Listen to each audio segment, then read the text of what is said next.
तो अजीत जैसे शिक्षक का अक्षरदान कामयाब होगा, ये हम पूरी कहानी आपको आगे दिखाएंगे, लेकिन उससे पहले बात करते हैं सोमवार को कार्यक्रम जो हमने आपको दिखाया भारत की बात, उसमें दिखाई गई कहानियों की। सोमवार को हमने मथुरा की डॉली और ग्वालियर के शारिक हुसैन की कहानी आपको सुनाई थी, दिखाई थी। सदमे से बाहर निकलकर इन दोनों ने जिंदगी को गले लगाया और अब जिंदगी इनको गले लगा रही है। हमने भी तेरे हर एक गम को गले से लगाया है।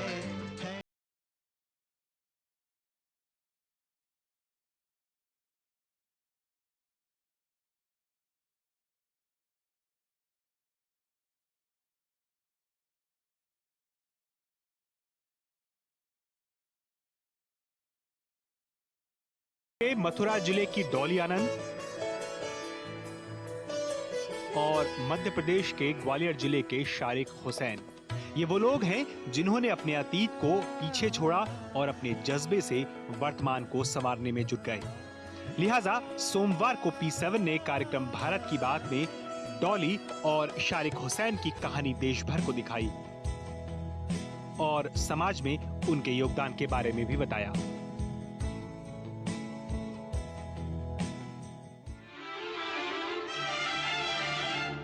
जिंदगी गले लगा ले, हमने भी तेरे हर एक गम को गले से लगाया है ना, है जिंदगी।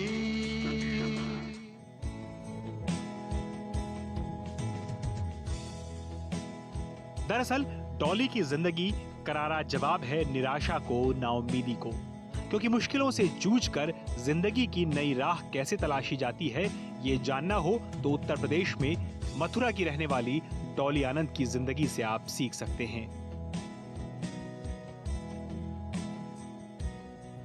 बेसहारा मासूमों को मुफ्त में शिक्षा देना, महिलाओं को निशुल्क सिलाई कढ़ाई की ट्रेनिंग देना डॉली की जिंदगी का लक्ष्य है, तो उन्हें अपनाकर उनमें आत्मविश्वास भरना उनकी ख्वाहिश।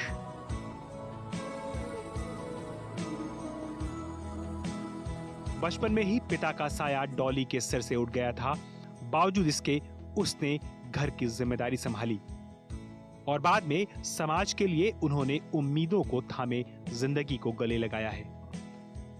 जिंदगी गले लगा ले, हमने भी तेरे हर एक गम को गले से।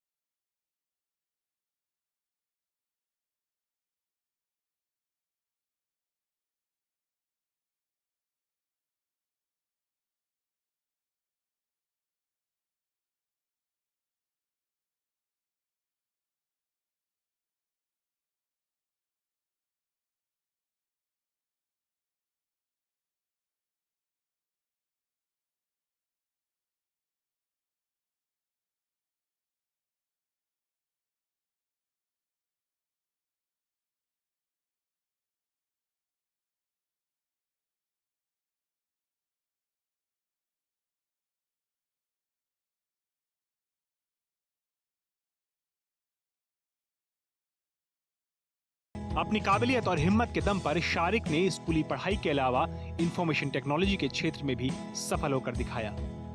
शारिक ने देश से लेकर विदेश तक में भी नौकरी की, लेकिन फिर उनका ध्यान उन मासूमों ने खींचा जो उन्हीं की तरह विकलांग थे। सच कहें तो इस पाठशाला ने जहां इन बच्चों को सुनहरे कल के सपनों में गुम होने का मौका दिया है, तो शारिक को जिंदगी जीने का एक नया मकसद दिया।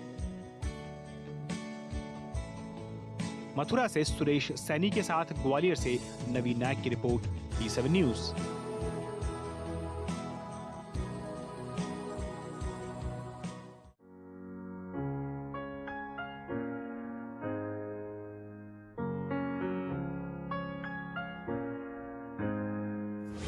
P7 के द्वारा इस तरीके का सामाजिक कार्य किया जा रहा है। निश्चित रूप से इससे पूरे भारतवर्ष में युवाओं को और विशेष रूप से उन स्वयंसेवी लोगों को प्रोत्साहन मिलेगा, खुशी मिलेगी जो दूसरों के लिए कार्य करते हैं। साहस दिखा करके किन परिस्थितियों में ऐसे बच्चों को सहारा दे रही है और काम कर रही है, तो मैं समझता हूँ ये तो स्वागत योग्य पहल है।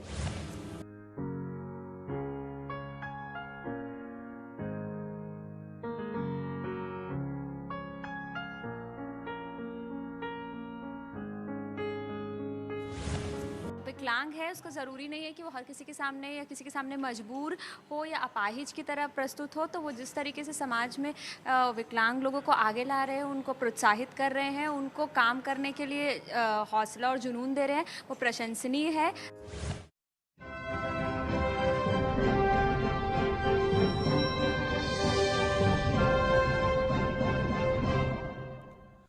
और बात उस कहानी की जिसका जिक्र हमने कार्यक्रम की शुरुआत में आपसे किया था कि प्लेटफॉर्म पर कितने ही बच्चों को आपने भीख मांगते देखा होगा, बिस्लरी की बोतल उठाते देखा होगा, पटरियों पर कूड़े बीनते देखा होगा, लेकिन कभी सोचा है कि इन मासूमों की जिंदगी में बदलाव कैसे आएगा?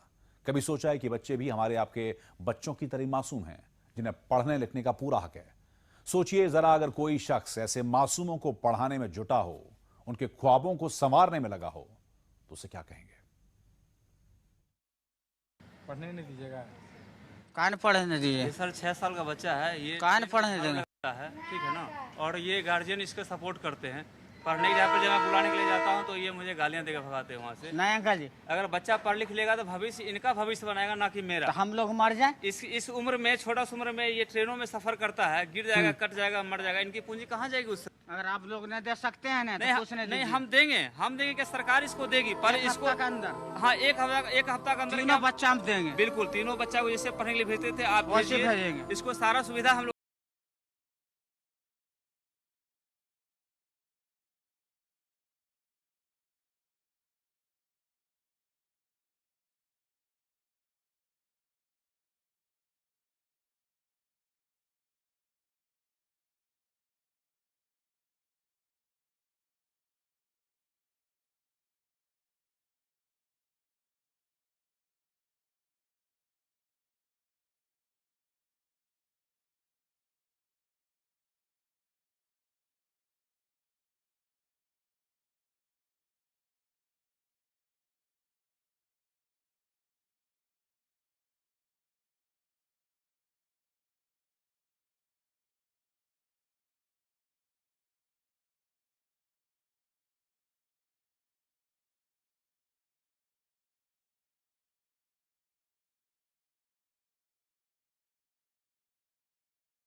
प्रशासन योजनाओं पर अमल करने का दावा भी करता है, लेकिन जमीनी हकीकत कितनी कड़वी है, ये बात आपको इस बातचीत से समझ आया होगा। मजबूरी के मारे मासूमों के आगे बड़ा सवाल यह है कि बच्चे पढ़ें कि परिवार के लिए खाने का इंतजाम करें। माँ बाप तो चाहते हैं कि बच्चे पढ़ सकें, लेकिन कैसे, इसका जवाब न तो सरकार और न ही प्रशासन के पास है। तीनों बच्चा पढ़ता है हमारा, हमको कोई नाम मसूमात आदमी है। पढ़ेगा लिखेगा तो बढ़िया नहीं बनेगा, दिमाग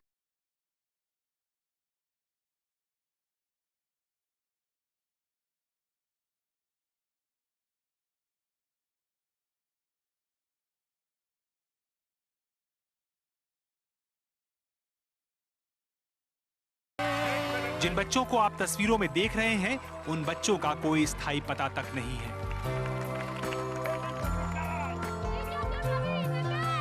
प्लेटफॉर्म इनका घर है और परिवार के लिए जैसे तैसे रोटी का जुगाड़ करना इनकी बड़ी मजबूरी। फिर भी इन मासूमों की आंखों में कोई सुनहरे कल का सपना सजाता है, तो ऐसा नहीं है कि प्लेटफॉर्म पर पलने वाले इन बच्चों की आंखें सपने से चमक नहीं उठती हैं।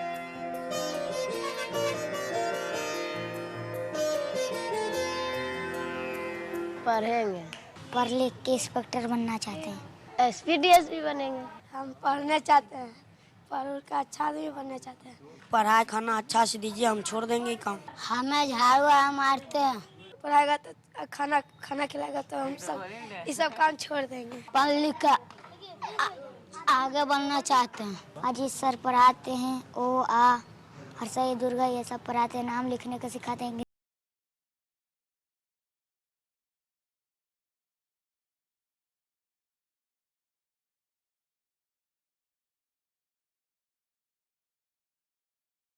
जानिए कि कौन है जो प्लेटफॉर्म के बच्चों की जिंदगी में बदलाव लाने में जुटा है। मोहल्ले की रौनक गलियां है जैसे खिलने की जिद पर अजीत का आशियाना बनता है। मीठी मीठी बोल सुनाता, मीठी मीठी बोल सुनाता, पिंजरे में ही दौड़ लगाता, पिंजरे में ही दौड़ लगाता, पानी बरसा झिम झिम झिम, पानी बरसा झिम झिम झिम, छाता लेके निकले हम, छाता लेके निकले हम। कूड़ा बीनने वाले बच्चों को प्लेटफॉर्म पर अक्षरदान। बिहार के बरौनी शहर के प्लेटफॉर्म पर रहने वाले इन बच्चों की आंखों में सपने देखने की हिम्मत जागी। तो इसकी वजह अजीत और उनकी पत्नी शबनम मधु समेत ये शिक्षक हैं।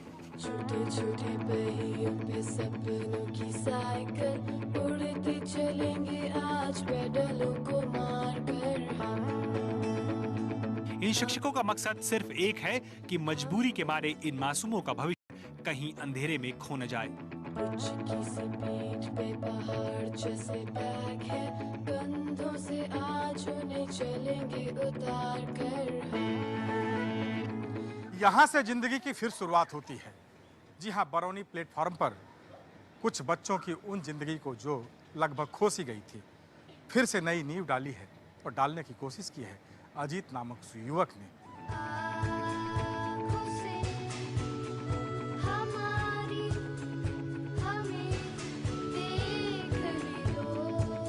इतने सारे बच्चे हैं जिनका ज़िंदगी भूख कुपोषण और नशे के कारण बर्बाद हो रहा है।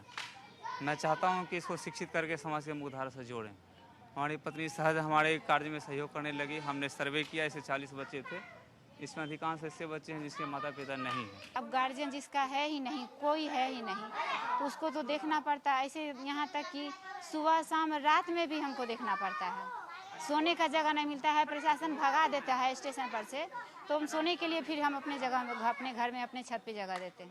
परेशानी है कि ये अब नशा है जैसे करता है, तो ये लोग कोई क्या क्या पीते रहता है, तो यहाँ के थोड़ा उसको रोकने में तो बहुत परेशानी होती है, बहुत ज़्यादा कठिन होता है। लेकिन बच्चा है, थोड़ा धीरे धीरे तो संभल ही रहा है, बहुत ज़्यादा संभल भी गया है। जो विद्यार्थी किताब पहचानता नहीं था, वो कलम पकड़ना स्टार्ट कर दिया सर। कलम से लिख रहा, अक्षर को पहचान रहा, अपना पढ़ाई कर रहा है, तो धीरे धीरे सर बदलाव लाने के जरूर प्रयास करेंगे हम।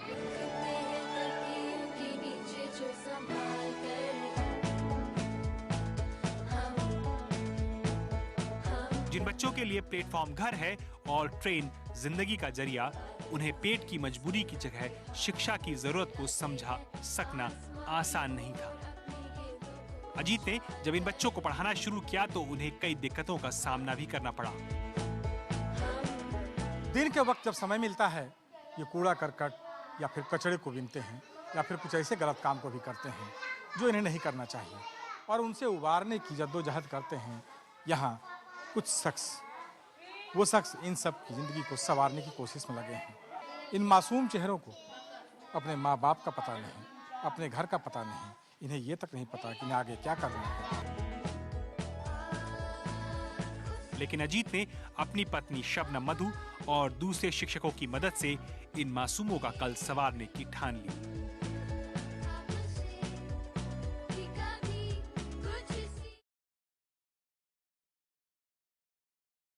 माँ बाप भी कितनों के नहीं हैं, और उनका सहारा बना है एक शख्सियत यहाँ अजीत, और इनकी ज़िंदगी को बनाने की कोशिश करता है इन्हें माँ बाप का वो साया मिले जो इन्हें आज तक मिल नहीं पाया और जिसके अभाव में ये भटकते रहे।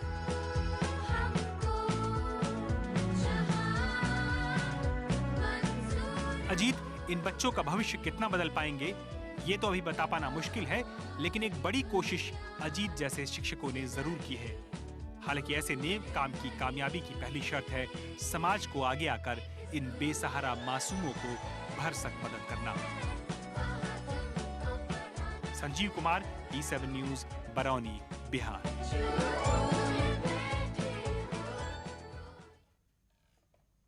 तो बरौनी प्लेटफॉर्म पर पढ़ने वाले बच्चों की आंखों में सिर्फ ख्वाब सजाना अजीत की कोशिश नहीं है, बल्कि बेसहारा मासूमों उनकी मंजिल भी मिले, इसके लिए अजीत अपने साथियों के साथ जुटे हैं। लेकिन जानकर आपको हैरानी होगी कि इतने नए काम के लिए भी अजीत को विरोध झेलना पड़ता है। तूफानों को चिर के मंजिल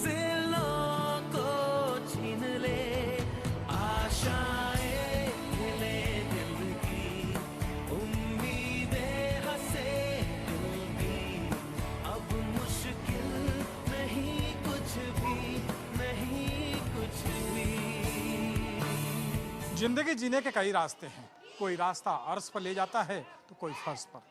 फर्श पर पड़े इन बच्चों को अर्श तक ले जाने की कोशिश जारी है।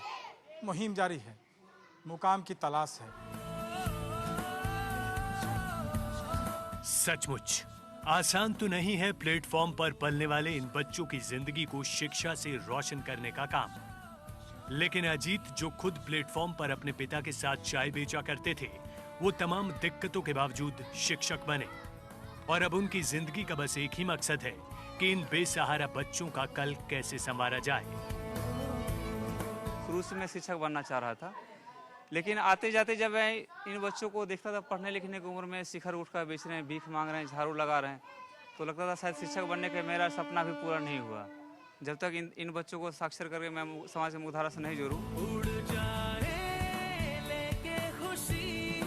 अपने संग तुझको वहाँ जन्नत से मुलाकात हो, पूरी हो तेरी हर दुआ। प्लेटफॉर्म पर पढ़ाई लिखाई करने वाले इन बच्चों में बदलाव तो हो रहा है, लेकिन अजीत और उनके साथी समाज और सरकार की तरफ देख रहे हैं। अब मुश्किल नहीं कुछ भी, नहीं कुछ भी। ये बच्चे जो यहाँ मौजूद हैं, इसमें से अधिकांश बच्चे नशे के शिकार थे, लेकिन आज इस प्लेटफॉर्म पर के स्कूल पर जिंदगी को जीना सीखा इन्होंने और इसमें से 60% से ज़्यादा बच्चों ने नशा छोड़कर पढ़ाई प्रारंभ की।